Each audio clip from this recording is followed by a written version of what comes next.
Hello everyone, आज हम इस वीडियो में वैसे स्टूडेंट जो खासकर जामिया इस्लाम में बीएलएलबी के लिए जो भी स्टूडेंट्स एंट्रेंस एग्जाम देना चाहते हैं, आज की इस वीडियो में किस तरीके से उनको तैयारी करना चाहिए। उससे पहले like application form, entrance exam, eligibility criteria हो, एग्जाम पैटर्न हो गया, सिलेबस हो गया, जो बेसिक इन्फॉर्मेशन है उसके बारे में, और फिर किस तरीके से तैयारी करना है उसके बारे में बात किया जाएगा। लेकिन उससे पहले मैं आपको बताना चाहूँगा, सबसे पहले अगर आप by the way Jamia BLLB के लिए ही देना चाहते हैं तो ज़रूरी है आप जामिया के official website that is jmicoe.in Google पे जाकर सर्च कर लेंगे। जैसे ही आप सर्च करेंगे तो कुछ इस तरीके का आइकन दिखेगा, देन आप इसके ऑफिशियल वेबसाइट पर चले जाएंगे। सबसे पहले मैं आपको फॉर्म को लेकर ही बता दूँ। हाँ, एक कॉमन सा क्वेरी जरूर है सीयूईटी को लेकर, लेकिन अभी तक जामिया कोई स्टैंड नहीं आया है 2023 के लिए कि हाँ जामिया का बीएलएलबी कोर्स सीयूईटी में जाएगा नहीं। लेकिन अभी जो अब तक अपडेट है मैं उस हिसाब से मैं कहना चाहूँगा, फिलहाल अपनी तैयारी किसी भी हाल में स्टार्ट करिए। क्योंकि क्या है, ऐसे तो चांस थोड़ा कम ही है, लेकिन आपको इस मंथ के एंड तक या फरवरी के फर्स्ट वीक तक आपको फाइनली पता चल जाएगा कि जामिया का बाकी कोर्स जो है वो सीयूटी में जाएंगे नहीं। हाँ, वैसे जामिया के सिर्फ 10 कोर्स है जो सीयूटी में जा चुके हैं, तो फरवरी के फर्स्ट वीक में आपको ऑफिशियल पता चल जाएगा। तब तक के लिए फिलहाल अपनी तैयारी स्टार्ट कर दीजिए, ज़्यादा बेटर रहेगा।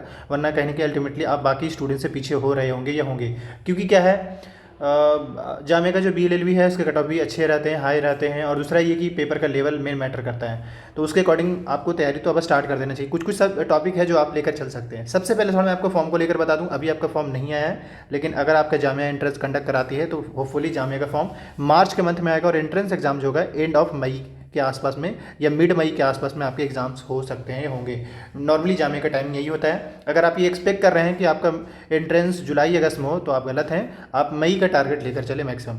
उसके बाद अगर फॉर्म रहेगा तो फॉर्म आपको एडमिशन आपके मोबाइल में अगर आप सर्च किए होंगे तो आपको इसी वाले सेक्शन में फॉर्म का आइकन दिखेगा। जैसे अभी जो फॉर्म है वो लास्ट ईयर का है, इस साल यानी 2023 में जो स्टूडेंट्स एडमिशन लेना चाहते हैं उसका फॉर्म अभी नहीं आया है, लेकिन अगर आएगा तो आपको इस तरीके का आइकन दिखेगा। इसके बाद आप फिल कर पाएंगे। हालांकि फॉर्म आएगा तो उस पर वीडियोस बनाया जाएगा, कैसे फिल करना ये भी बताया जाएगा, फिलहाल के लिए नहीं। लेकिन उससे पहले मैं आपको सिलेबस दिखा दूं। अगर आप बीएलएलबी के लिए सिलेबस चेक करना चाहते हैं, एक तो पहले मैं पहले ही बता दूं, आप सोच रहे होंगे सर ये सिलेबस लास्ट ईयर का है। देखिए, जामिया का बीएलएलबी का सिलेबस है चेंज नहीं होता है, मतलब सिलेबस वही रहते हैं, सिर्फ क्वेश्चन के पैटर्न में बदलाव आते हैं। पैटर्न भी नहीं बल्कि लेवल में चेंज होता है। बहुत बार ऐसा होता है कि लीगल का सेक्शन पे वेटेज ज़्यादा दिया जाता है, करंट अफेयर के जो है वेटेज उस पर ज़्यादा दे दिया जाता है, तो ये थोड़ा सा एक मैटर करता है। बाकी बीएलएलबी की अगर हम बात करें तो ये रहा, आप देख सकते हैं यहाँ से आप इसको सेलेक्ट करेंगे। सिलेबस मैं फिर से कहता हूँ, सिलेबस में कोई चेंज नहीं होता है, आप जैसे है वैसे ही। इसके बाद अब ये जो कैप्चा आपको दिख रहा है एज इट इज यहाँ पे मतलब टाइप करना है।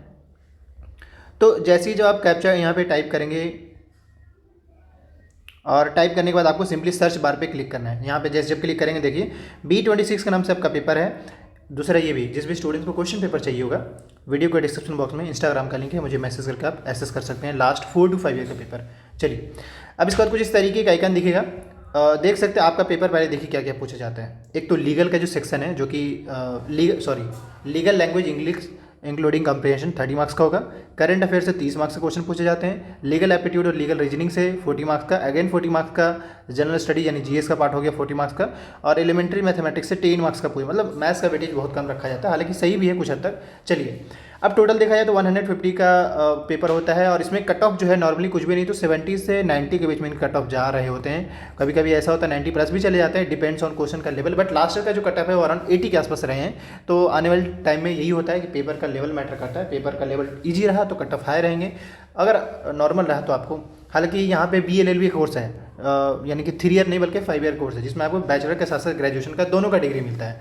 साथ ही इन्होंने कह रखा, आप देख लीजिए, any other information about the entrance test. The test will cover broadly 5 areas as mentioned above. The standard shall be 10+2 level board on all India CBSE board for equivalent exam. मतलब हाँ, ये चीज़ तो कहेंगे ही कहेंगे।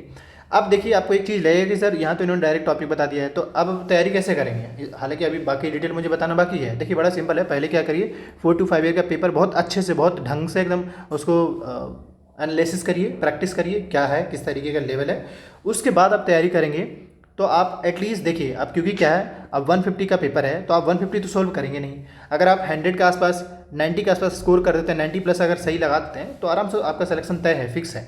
तो इसका मतलब है कि आपको 150 पे फोकस नहीं करना है, एटलीस्ट 100 या 90 के आसपास फोकस करना है, और वो फोकस करेंगे तो होपफुली आपका सिलेक्शन ऑलमोस्ट फिक्स है। चलिए, तो आपको यहाँ पे बेसिकली क्या पता चल गया, एग्जाम का पैटर्न, नंबर ऑफ क्वेश्चन, दूसरा एमसीक्यू, तीसरा एज को लेकर इशू होता है कि मेरा एज इतना पार हो गया, इतना हो गया। देखिए, जामिया की ओर से कोई एज का क्राइटेरिया नहीं रखा गया है। अगर किसी का 22 भी है वो भी दे सकता है, किसी का 21 है वो भी दे सकता है। एज को लेकर वैसा कोई जामिया ने क्राइटेरिया नहीं रखा, इस बात को समझिए। वैसे ये कि सिंपली बीए का पेपर देखा है तो 22 साल होता है, तो अगर किसी का 23-24 है वो भी दे सकता है जहाँ तक, क्योंकि इन्होंने एज का तो लिमिट रखा नहीं है, बट अगर किसी का 22 के आसपास है तो वो वहाँ तक पॉसिबल है। मतलब एज को लेकर ये सारी चीज़ बता दें। अब इसका जो मोस्ट इंपॉर्टेंट इन्फॉर्मेशन है जो आपको जानना चाहिए, जामिया का पहला है प्रोस्पेक्टस। देखिए अगर आप इस साल पेपर दे रहे हैं, हालांकि प्रोस्पेक्टस लास्ट ईयर का है, लेकिन आप इस प्रोस्पेक्टस को जरूर एसेस करें। सो ये रहा जामिया मिल्लिया इस्लामिया का प्रोस्पेक्टस, और ये लास्ट ईयर का है, बट आप परेशान ना हो, आपको करंट ईयर का भी जैसे अपलोड होगा इन्फॉर्म कर दीजिएगा। लेकिन सवाल ये कि इस प्रोस्पेक्टस से आपका क्या क्या, बहुत सारा काम है यहाँ पे। एक तो सबसे पहले ये कि आपको बता दें, फॉर्म को लेकर मैंने बता दें, एग्जाम्स को लेकर भी मैंने बता दें कब तक हो सकते हैं। अब रहा सवाल फॉर्म कैसे फिल करना होगा, तो उस पर वीडियो आएगा जब फॉर्म आएगा तो। लेकिन एक बात बता दें, फॉर्म फिल करने का जो इसके जो चार्ज है, यानी पेमेंट का कह लीजिए, वो 700 का आपको फ़ी पे करना पड़ता है। फॉर्म फिल करने का चार्ज हो गया। रहा सवाल उसके बाद जब फॉर्म फिल कर लेंगे तो फिर एंट्रेंस एग्जाम देंगे। तो एंट्रेंस एग्जाम का ये जो इनका जो डेट होता है एडमिट कार्ड आने का, एंट्रेंस टेस्ट के, जैसे सपोज कर ले कि आपका 15 मई को पेपर है, तो कुछ भी नहीं, मई के पहला वीक जो होगा, यानी कि फर्स्ट वीक, यानी कि 3-4 मई के आसपास तक आपका एडमिट कार्ड रिलीज़ किए जाएंगे। नॉर्मली ये होता है कि जामिया का एडमिट कार्ड जो है एंट्रेंस टेस्ट के 1 वीक पहले एडमिट कार्ड रिलीज़ किए जाते हैं। अब इसके अलावा जो नेक्स्ट जो इन्फॉर्मेशन आपको देना मुझे बेहतर लगता है वो ये कि पहले कोर्स से रिलेटेड वहाँ पे कितने फ़ी स्ट्रक्चर है और कितने सीट्स है बीएलएलबी में। तो ये रहा, आप देख सकते हैं यहाँ पे बीएलएलबी को लेकर फैकल्टी ऑफ लॉ की ओर से जितने भी कोर्सेज चलते हैं वो सारे यहाँ पे एज इट इज मेंशन है। अब जैसे देखा जाए यहाँ पे तो बीएलएलबी 2 टाइप का कोर्स है वहाँ पे, एक रेगुलर, दूसरा सेल्फ फाइनेंस। अगर रेगुलर की बात करें, हालांकि नंबर ऑफ सीट्स दोनों में सेम है, 60 सीट्स दोनों में सेम है, बट फी को लेकर फ़र्क है। अब देखिए, जिससे जिनका रेगुलर में एडमिशन होता है उनका 10,000 और जिनका सेल्फ फाइनेंस में होता है उनका 40,000 ईयरली पे करना पड़ता है। 1 साल का 40,000 और इनको 1 साल का 10,000 पे करना होता है। अब ये बेसिकली 2 चीज़ें पता चला है, एक तो नंबर ऑफ सीट्स और दूसरा फी स्ट्रक्चर को लेकर। थर्ड थिंग ये कि अब जिस तरीके से जामिया है और बाकी सेंट्रल यूनिवर्सिटी में एज इट इज जामिया में भी रिजर्वेशन का पॉलिसीज है, बट जामिया में रिजर्वेशन का सीन कुछ यूँ है कि बस ऐसे समझे कि जिस तरीके से बाकी यूनिवर्सिटी में होता है जामिया, बस जामिया में फ़र्क है कि यहाँ पे जो मुस्लिम स्टूडेंट उनका रिजर्वेशन ज़्यादा है और रिजर्वेशन सभी का है। जैसे अगर मैं पहले बता दूँ रिजर्वेशन के बारे में बात करें, क्योंकि जामिया एक माइनॉरिटी इंस्टीट्यूशन है या यूनिवर्सिटी के में आता है, माइनॉरिटी के अंदर में आता है, दैट्स वाई यहाँ पे मुस्लिम स्टूडेंट्स का रिजर्वेशन भी है। अगर हम इसमें भी, हालांकि सेंट्रल यूनिवर्सिटी है, बट इंपॉर्टेंट बात ये कि 30% जो सीट्स है मुस्लिम स्टूडेंट्स के लिए, 10% मुस्लिम वुमेन के लिए, 10% जो है मुस्लिम ओबीसी के लिए है। ये 50% सीट्स रह गया। इसके अलावा बाकी जो 50% जो सीट्स है वो जनरल स्टूडेंट्स के लिए रिजर्व है, ये समझ के चलें। इसके अलावा जिनके अंदर डिसेबिलिटीज हो, जो स्पोर्ट्स में अच्छा हो, इंटरनल स्टूडेंट्स हो, कश्मीरी माइग्रेंट हो, कश्मीरी स्टूडेंट हैं, स्पोर्ट्स में अच्छा करो हो और स्टैंडिंग प्लेयर हो, उन सबको यहाँ पे रिजर्वेशन मिलता है। इसके अलावा एनसीसी, एनएसएस सभी स्टूडेंट्स को यहाँ पे रिजर्वेशन मिलता है। तो सभी का मतलब ये कि स्पेसिफिक उसके पास कोई वैसा वैलिड डॉक्यूमेंट होना चाहिए तभी मिल पाएगा। एडमिट कार्ड को लेकर मैंने बता दिया।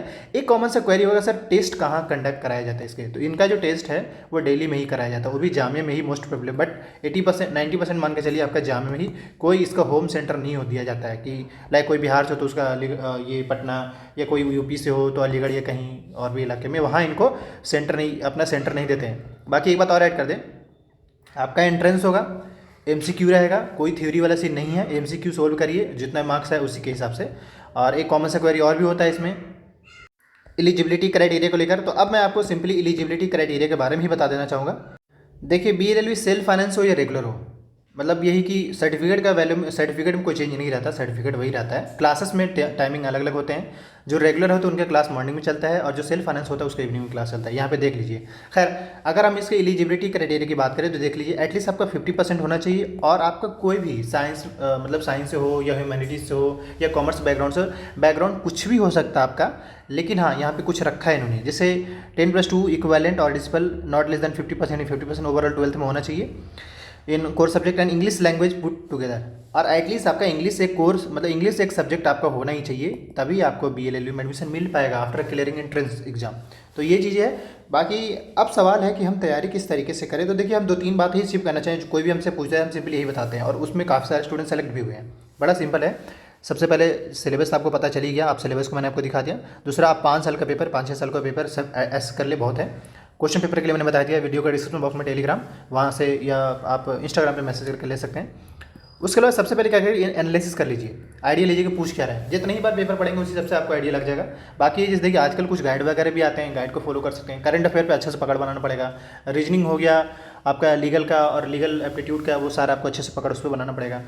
बाकी ये कि आपको पता ही है, स्टूडेंट इन्फो के बिहाफ में बीएलएलबी के लिए जो भी स्टूडेंट्स ऑनलाइन कोचिंग करना चाहते हैं, एक वेल एक्सपीरियंस और वेल नॉलेजेबल टीचर के साथ। तो वीडियो के डिस्क्रिप्शन बॉक्स में डिटेल मेंशन है, आप ज्वाइन करिए, रजिस्ट्रेशन फिल करिए, उसके बाद आपका टेस्ट लिया जाएगा।